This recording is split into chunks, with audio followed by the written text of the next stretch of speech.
Good morning बच्चों। Online classes में आपका हार्दिक स्वागत है।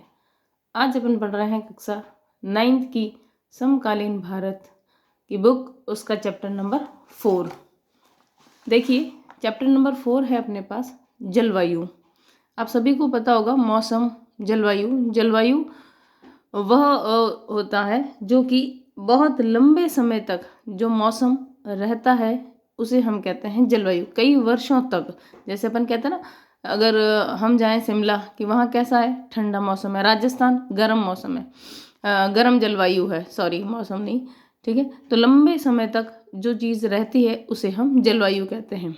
जैसे हमने पिछले 2 अध्याय में पढ़ा भी है कि अपोहा तंत्र के बारे में, प्राकृतिक जो है पर्यावरण के बारे में। देखिए क्या कह रहा है आपको, कह रहा है किसी क्षेत्र के प्रारंभिक पर्यावरण को समझने के लिए आवश्यक 3 मूल तत्वों में से दो तत्व ये ही है। इस अध्याय में हम तीसरे तत्व के बारे में पढ़ेंगे, यानी कि हमारे देश की वायुमंडलीय अवस्था के बारे में अपन पढ़ेंगे। फिर क्या कह रहा है, कह रहा है हम दिसंबर में ऊनी वस्त्र क्यों पहनते हैं, अथवा मई का महीना गर्म व असुविधाजनक क्यों होता है। सभी को पता है क्योंकि गर्मी होती है बहुत ज़्यादा। यह कह रहा है या फिर जून और जुलाई में वर्षा क्यों होती है। इन सभी प्रश्नों के उत्तर भारत की जलवायु का अध्ययन करके हम पता लगाएंगे कि किस कारण से ये मौसम परिवर्तन होते हैं। ये कह रहा है एक विशाल क्षेत्र में लंबे समय अवधि, देखो लिखा है 30 वर्ष से अधिक में मौसम की अवस्थाएं और विविधताओं का कुल योग क्या कहलाता है, जलवायु। यानी कि जिस प्रकार का मौसम एक लंबे समय तक कहीं भी रहता है किसी भी स्थान का, तो वह उसकी क्या कहलाती है, जलवायु। मौसम किसको कहते हैं हम, जो बदल जाए, जैसे सुबह बारिश का मौसम था फिर धूप निकल जाए, यानी कि जो परिवर्तन होता है, अत्यधिक जिसमें परिवर्तन होता है वह मौसम कहलाता है। और एक लंबे समय तक जो एक जैसा मौसम रहता है वह की क्या कहलाती है, जलवायु।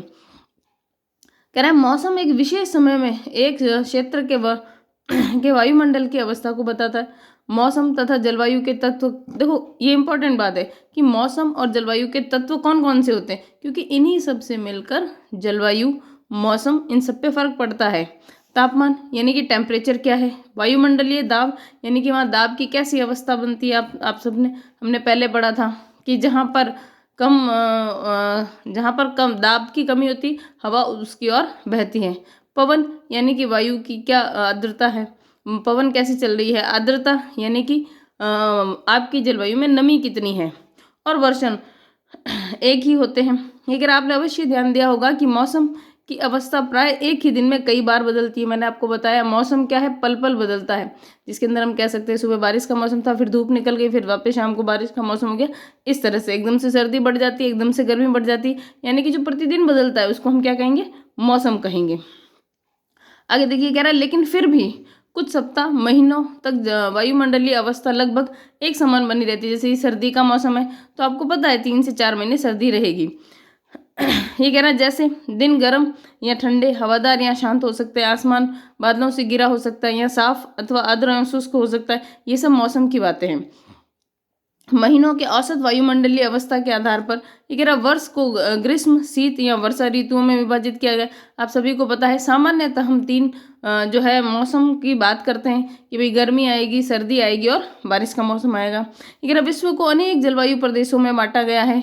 आप सभी को पता है, हमने पढ़ा था कि कैसे उत्तरी गोलार्ध है, दक्षिणी गोलार्ध है, यहाँ पर ठंड ज़्यादा पड़ती है, जो भूमध्य रेखा के पास जो जितने भी देश है वहाँ गर्मी ज़्यादा पड़ती है। क्या आप जानते हैं कि भारत की जलवायु कैसी है, देखो हम देखेंगे कैसी है तथा ऐसा क्यों है, इस संबंध में हम इस अध्याय में पढ़ेंगे। देखो क्या क्या पढ़ते हैं, आपको दे रखा है। ये कह रहा है मानसून शब्द की व्युत्पत्ति अरबी शब्द से मौसमी से हुई है, जिसका शाब्दिक अर्थ क्या होता है, मौसम होता है। मानसून का अर्थ क्या है, देखो ये लिखना है आपको। मानसून का अर्थ एक वर्ष के दौरान वायु की दिशा में ऋतु के अनुसार परिवर्तन है, यानी कि जैसे जैसे अगर ऋतु के अनुसार सर्दी की ऋतु है, गर्मी की ऋतु है, वर्षा की ऋतु है, ये सारी चीज़ें। भारत की जलवायु को मानसूनी जलवायु कहा जाता है। ये इंपॉर्टेंट, अगर आपसे पूछ ले भारत की जलवायु कैसी है तो आपको बताना है कि मानसूनी जलवायु, यानी जैसा रहेगा, सर्दी है तो सर्दी, गर्मी है तो गर्मी, बारिश है तो बारिश। ये एशिया में इस प्रकार की जलवायु मुख्यतः दक्षिण तथा दक्षिण पूर्व में पाई जाती है। सभी को पता होगा हम इसी बॉर्डर के आसपास है।